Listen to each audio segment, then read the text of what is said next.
This is The World This Weekend. Good evening, I'm Stephanie Skandaris. On tonight's program, allegations of foreign election interference come to Ontario. China's interference is quite pervasive.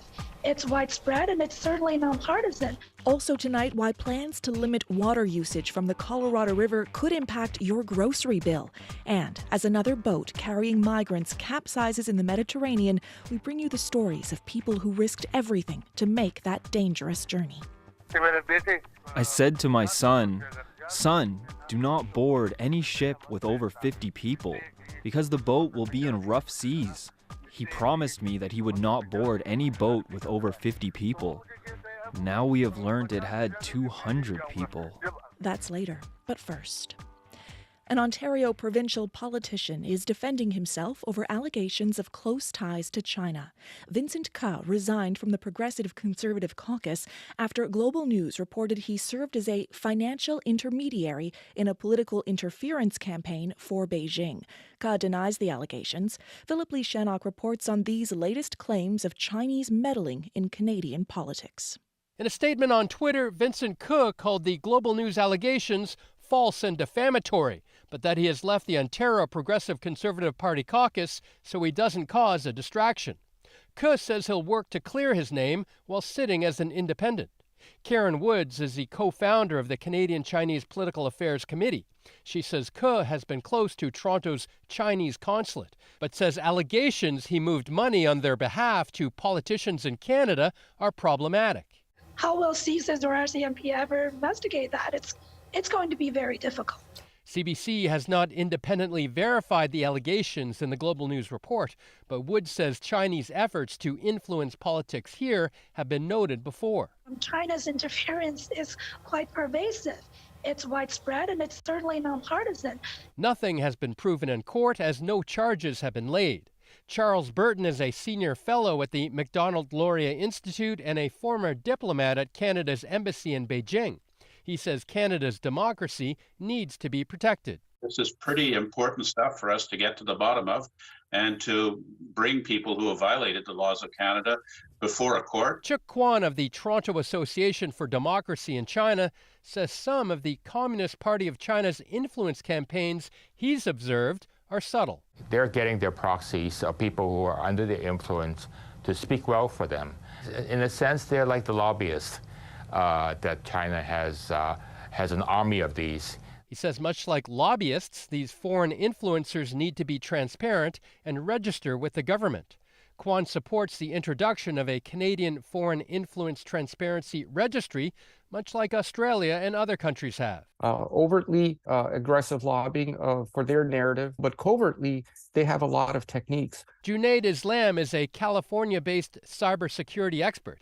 He says China's influence campaign goes beyond just targeting politicians.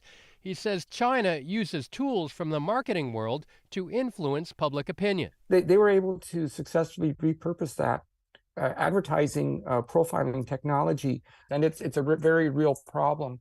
And as an open society like Canada and the United States, we need to make sure that never happens here. Prime Minister Justin Trudeau has asked the National Security and Intelligence Committee in Parliament to investigate possible Chinese influence in the last two Canadian elections. Federal opposition parties are calling for a full public inquiry. Philip Lee Shannock, CBC News, Toronto. Rallies have been held across Canada and around the globe today in support of schoolgirls in Iran. Thousands have reportedly been poisoned and hospitalized. Iranian authorities say arrests have been made in connection to the mysterious incidents, but some are pointing the blame squarely at the regime and its supporters. Ithil Musa in Toronto has more. For some, the images coming out of Iran are difficult to witness.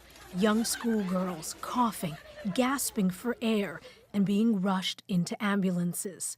The official number of cases is not known, but a member of Iran's parliament says at least 5,000 students have sought medical treatment.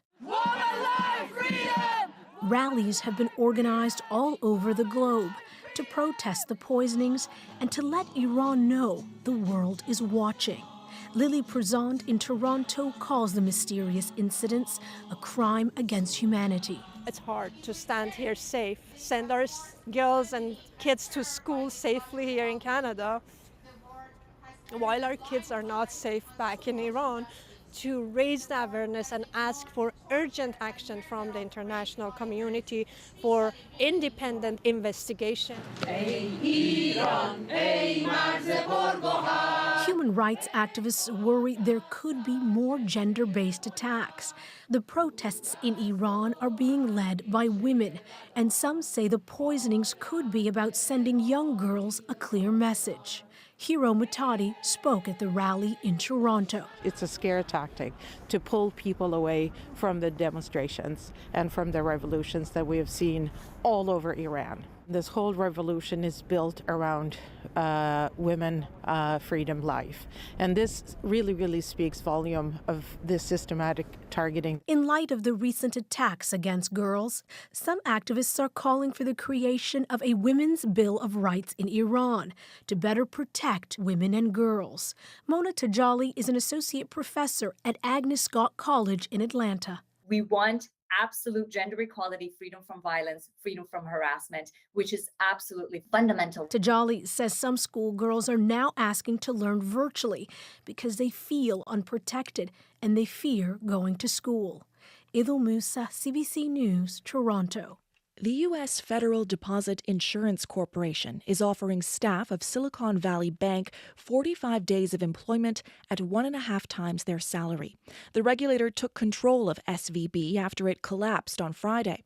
SVB mostly served the technology industry. It's the largest bank to fail in the U.S. since the 2008 financial crisis. This morning on CBC News Network's business panel, investment advisor Gareth Watson explained what happened. Essentially, there was a run on the bank, and they didn't have enough money in deposits to give out to deposit holders. That's what led to them reaching out to the FDIC, the deposit insurance company in the United States, and essentially now the bank is insolvent. That doesn't mean that it's over, but the bank just simply didn't manage their balance sheet correctly, and that resulted in a run on depositors coming to get their money out. The FDIC says all branches will reopen on Monday, and clients will have full access to their insured deposits up to $250,000. However, 85% of SVB's deposits were uninsured, with many tech startups depositing millions, even hundreds of millions of dollars at the bank. It's not clear how much of that cash is left. Here at home, Heritage Minister Pablo Rodriguez says he's disappointed after Facebook and Instagram parent company Meta announced it will block news content if the government's Online News Act passes as is. Bill C-18 would require digital giants like Meta and Google to negotiate deals to compensate Canadian media companies for linking to their content. The media companies say they are losing ad revenue to online platforms. Israelis have come out in record numbers to yet another series of countrywide protests aimed at halting controversial changes to the country's top court.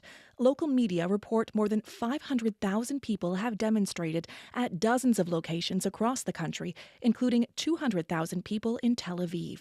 Opponents of Prime Minister Benjamin Netanyahu claim the changes will weaken checks and balances on the government and put the country on a path towards dictatorship. Our correspondent Chris Brown is in Tel Aviv tonight. The center of Tel Aviv was packed with an enormous, likely even unprecedented crowd that filled city streets with chanting and banging drums and people waving the white and blue flag of Israel. It's the 10th straight week of street protests, and it's become an endurance contest between opponents and the ultra-conservative coalition of Prime Minister Benjamin Netanyahu over proposals to change the country's top court. Among other measures, the changes would essentially allow the government to override decisions that it doesn't agree with. I'm here to demonstrate and to sound my voice against the dictatorship that they're established here. Among the crowd was an unlikely cross-section of Israeli society, from military reservists to police officers to doctors and IT workers. We met Orly Lakish Zaliid, who's a chemist. It's already been places in Israel where women were asked to sit in the back seats of the bus. So the Supreme Court made it, impossible. But if you won't have Supreme Court, or we will have a Supreme Court which is under the government, then there will be no one to stop it. The vibe in this crowd is positive and upbeat, but at the same time, people have been coming out now for 2.5 months, and Prime Minister Benjamin Netanyahu and his ministers have said the judicial changes are definitely going ahead no matter what. And talking to people here, many now sound resigned that they will not be able to stop them. Largely staying clear of the protests are Palestinians, many who argue Israeli democracy has done them few favors. Nonetheless, a diminished Supreme Court could clear the way for Israel's government to take control of even more of the West Bank. The country's president, Isaac Herzog, who's meant to be non-political, staged a remarkable intervention earlier this week, urging the government to reconsider. Instead, it announced the proposed legislation will move at rapid speed through the Knesset with the aim of passing the controversial package within weeks. For the protesters, time may be running out to stop the changes from becoming law. Chris Brown, CBC News, Tel Aviv. The BBC is facing criticism over how it defines impartiality. The broadcaster has suspended one of its most popular sports anchors over a tweet criticizing the British government's controversial new policy on asylum seekers, which the BBC says violates its impartiality guidelines. Gary Lineker, a former England soccer captain, has also been pulled from tonight's edition of Match of the Day, a Saturday evening soccer show watched by millions that Lineker has hosted for 2 decades. For his part, Lineker is standing by his tweet. Do you regret sending the tweet at all? No. Do you stand by what you said? Of course. Dozens of other anchors and sports pundits have refused to go on the air in solidarity with Lineker, forcing the BBC to pull several TV and radio programs and to apologise to viewers. The BBC's handling of the situation has fueled debate on the streets of London. It's hard to differentiate between somebody's personal views and the corporation's views. The BBC is overreacting. BBC has been very controversial of late. Gary Lineker, as we know, has been one of the best presenters, been a great football player for the country. The BBC's former Director General, Greg Dyke, says the broadcaster has undermined its own credibility by suspending Lineker because it seemed like it had, quote, bowed to government pressure. BBC's current Director General, Tim Davie, says it's been a tough day for the broadcaster, but he won't be resigning. Meanwhile, the BBC's chairman, Richard Sharp, whose role is to preserve the broadcaster's independence, has been under scrutiny for months, following accusations he helped Boris Johnson obtain a loan when Johnson was Prime Minister. This allegedly happened just before Richard Sharp was appointed to his BBC position. Sharp insists he was appointed to the position on merit. In the U.S. Southwest, these are critical days for a critical body of water. The Colorado River does a lot. It supplies drinking water to 7 U.S. states, as well as hydroelectric power and irrigation for farms that feed our continent. But it's in trouble.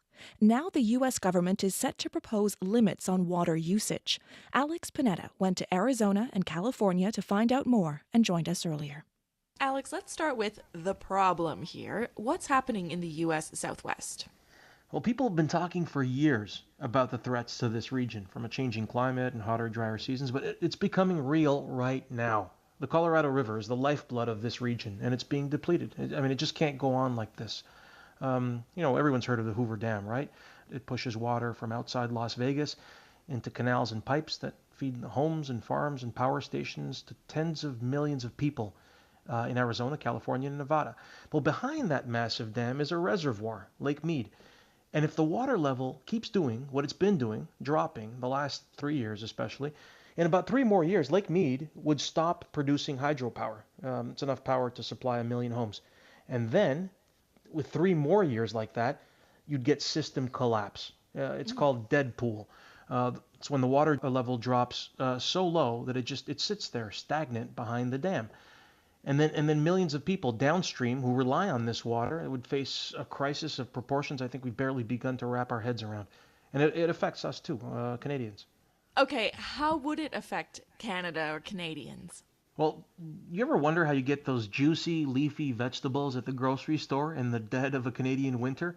Well, here's your answer. This region is the bread basket of our continent, or dare I say the veggie basket in the winter months. And the vast majority of our lettuce in winter comes from a small geographic sliver. It's in the fields where California, Arizona, and Mexico all intersect. And they get water from the Colorado River, and we get lettuce. We get broccoli and cauliflower too, in fact. So you may have seen headlines last fall about lettuce prices skyrocketing in Canada. Mm-hmm. Well, that's because a nearby area, just north of here, was hit by a pest infestation. So in the fall, we were getting lettuce from there in the fall, we were paying $9-10 for a head of lettuce. Yeah. And I talked to some farmers here, is that they expect things to get more expensive. Because if they have to use less water, they're going to farm on less land, they're going to let more land fallow, and they'll grow fewer of the cheaper crops like alfalfa, animal feed, which means less revenue. And they're going to have to make up for that revenue somehow. So what's behind this, Alex? Is it climate change? What's the cause here? Yeah, well, climate change is part of it, but it's not the totality of the cause at all. Here, there's too much demand for water and not enough supply, a water deficit, if you will. People are taking about 30% more water than the river gives. Now, you asked about causes. Why is this happening? So I count about three, this trifecta of trouble. The first was a mistake, a monumental miscalculation 100 years ago, where people overestimated the river's water flow by about 10%. The second problem, the climate. As you mentioned, there's a once-in-a-millennium drought. It's lasted about 23 years. It's getting hotter and drier. And finally, demographics. The Hoover Dam system was designed in an era where this region was mostly farmland. You know, Las Vegas, Los Angeles, Phoenix. 100 years ago, these were villages or small towns when the dam was designed. And there's been a demographic boom with tens of millions of people moving into this area and taking water from the river. Okay, so then if those are the causes, what's the solution?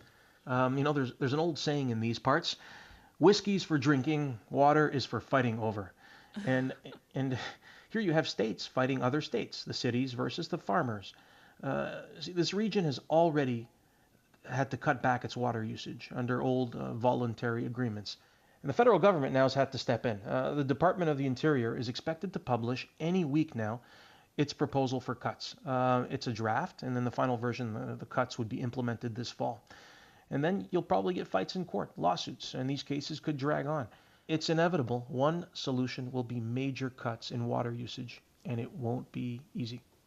No, sure doesn't sound like it. Alex Panetta in Washington, thank you so much for this. Thank you, Stephanie. In Mozambique, heavy winds and rain as Cyclone Freddy strikes the country for the second time. The storm has been swirling for 34 days, likely making it the longest-lasting tropical cyclone ever recorded. Here's World Meteorological Organization spokesperson Claire Nullis.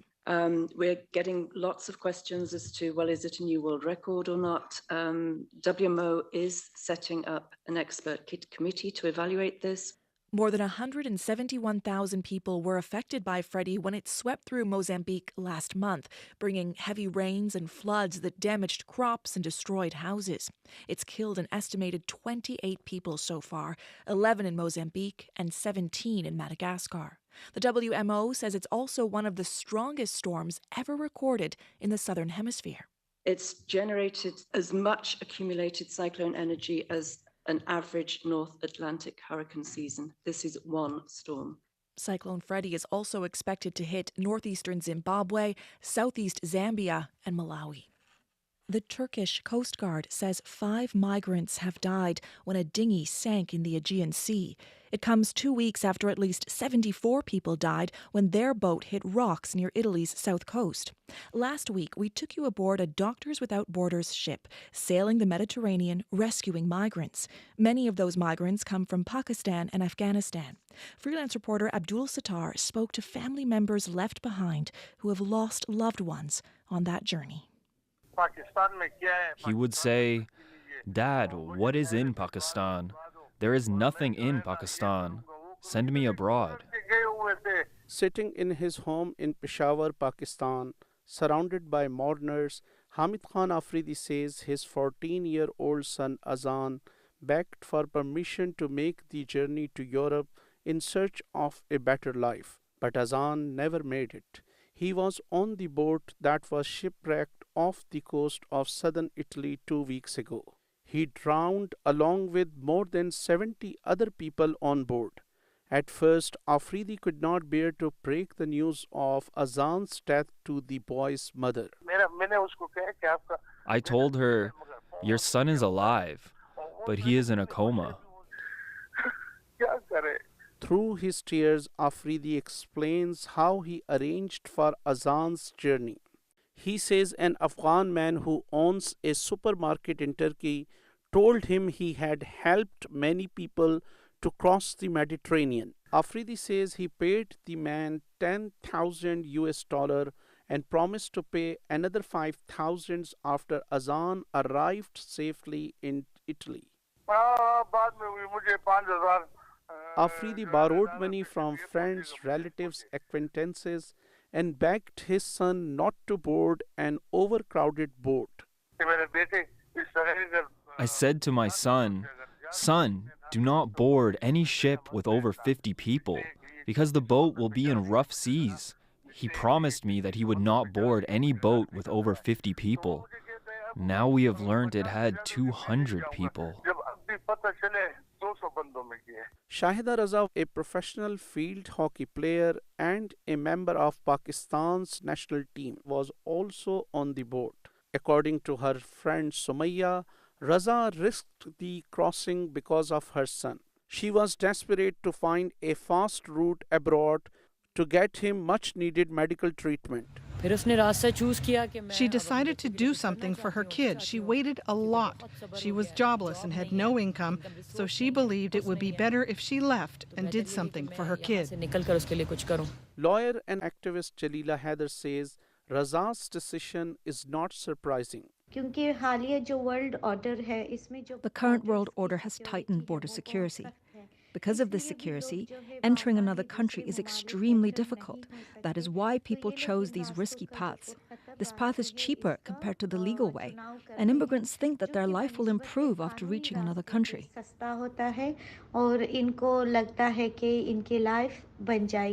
Some members of the Hazara community say the government stopped paying Raza's salary, creating immense financial hardships for her. Sumaya says her family and community are now devastated. After Shahida, her family is broken. We are all broken. Abdul Sattar for CBC News, Islamabad. Flair Airlines has had 4 leased aircraft seized as a result of a commercial dispute with a company that rents aircraft, 2 in Toronto, 1 in Waterloo, Ontario, and 1 in Edmonton. The move comes ahead of the busy March break travel season. The Alberta-based ultra-low-cost airline calls the seizures extreme, but admits falling behind on payments. Flair says it has had to cancel some flights, but says it will use other aircraft and doesn't foresee major disruptions. You're listening to The World This Weekend on CBC Radio. I'm Stephanie Skandaris. Most Canadians will lose an hour of sleep overnight with the switch to daylight saving time. At 2 a.m., clocks will spring forward 1 hour, except in Saskatchewan and Yukon, which stay on standard time all year round. But there is mounting pressure on jurisdictions to scrap the time change, and some of those arguments are about health. Missy Morrison-Charco is a pediatric sleep coach and says that would be easier for parents and kids.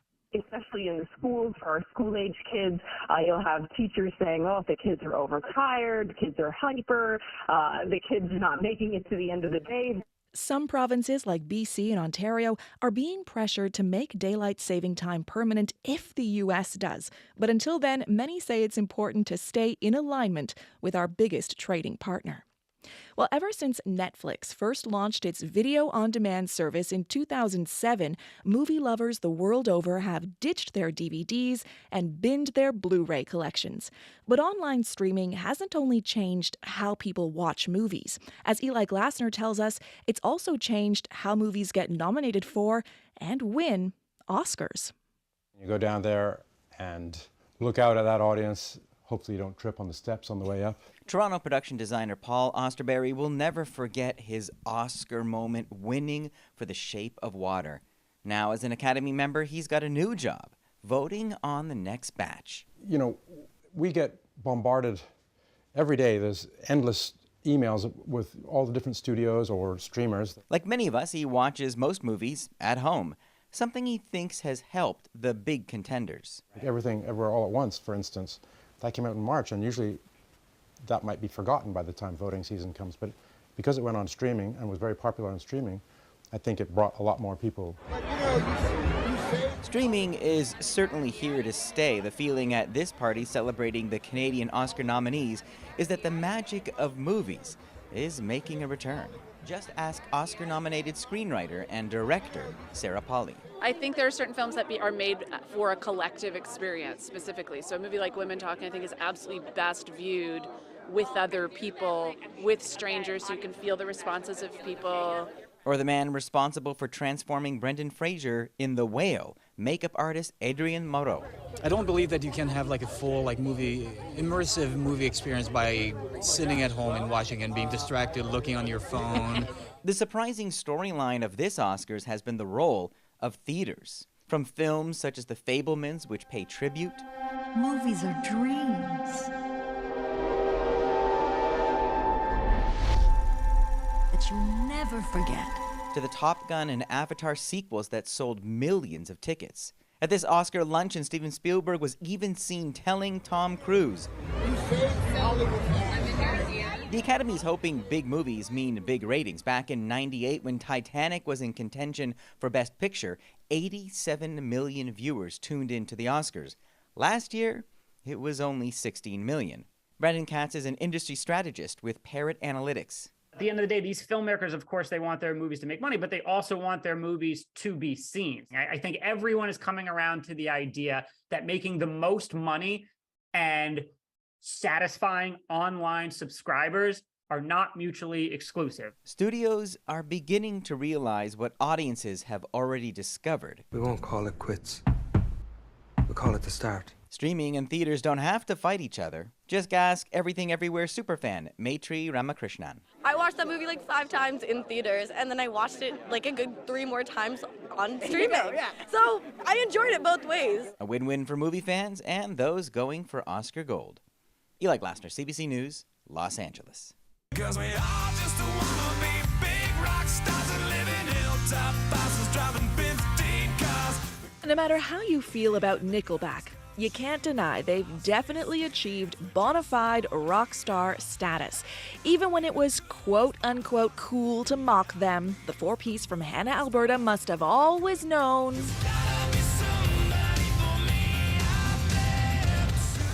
Turns out, a whole lot of somebodies. Nickelback has sold 50 million albums, sold out 12 tours, and on Monday's Juno Awards will be inducted into the Canadian Music Hall of Fame. They've also got a brand new exhibit at Calgary's National Music Centre, and all of a sudden, a lot of former Nickelback haters are singing a very different tune.